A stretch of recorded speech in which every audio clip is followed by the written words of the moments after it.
Hello नमस्ते ताप्लेजुङ यहाँहरू सम्पूर्णमा म ताप्लेजुङबाट।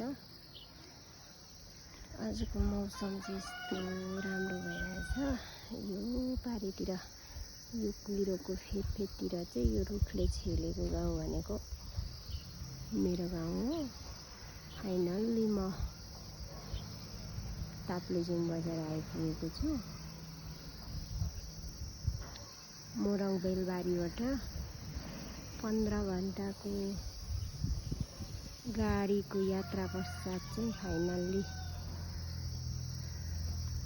ताप्लेजुङ आइपुगेको अवस्था। अनि आजको बिहानको अवस्था चाहिँ यस्तो छ। ताप्लेजुङ बजार चाहिँ अलिक छेलिएको अवस्था छ, किनकि म बजारभन्दा केही तल छु।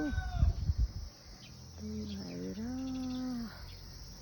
कस्तो रमाइलो वातावरण छ, हरियाली, नीलो आकाश, सेतो बादल, रमाइलो परिवेश, हिमाल पहाडको रमाइलो दृश्यहरू यहाँहरूले पनि अवलोकन गर्न सक्नुहुनेछ, फिल गर्न सक्नुहुन्छ। रमाइलो, तर मलाई चाहिँ एकदम रमाइलो भइरहेछ।